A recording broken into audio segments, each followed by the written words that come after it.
Exodus 7.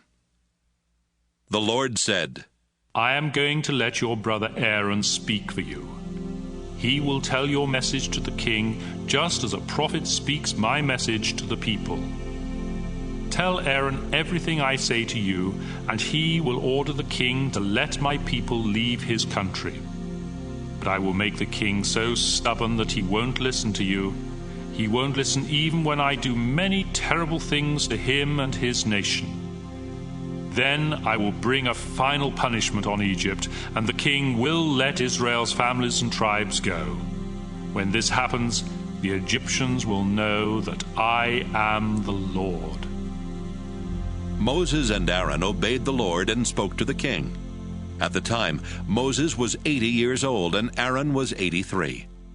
The Lord said, Moses, when the king asks you and Aaron to perform a miracle, command Aaron to throw his walking stick down in front of the king, and it will turn into a snake. Moses and Aaron went to the king and his officials and did exactly as the Lord had commanded. Aaron threw the stick down, and it turned into a snake. Then the king called in the wise men and the magicians, who used their secret powers to do the same thing. They threw down sticks that turned into snakes, but Aaron's snake swallowed theirs. The king behaved just as the Lord had said, and stubbornly refused to listen. The Lord said to Moses, The Egyptian king stubbornly refuses to change his mind and let the people go. Tomorrow morning, take the stick that turned into a snake, then wait beside the Nile River for the king.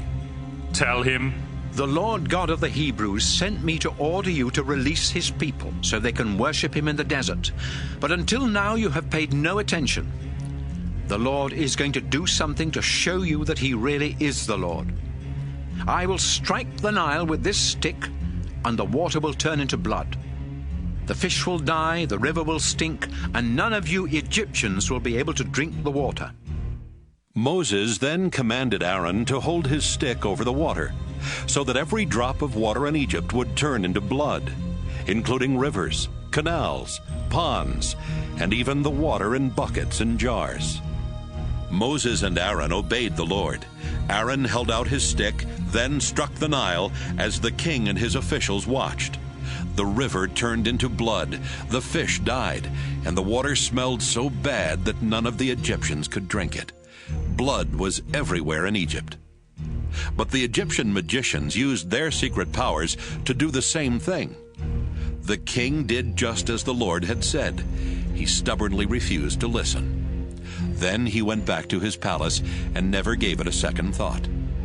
The Egyptians had to dig holes along the banks of the Nile for drinking water, because water from the river was unfit to drink.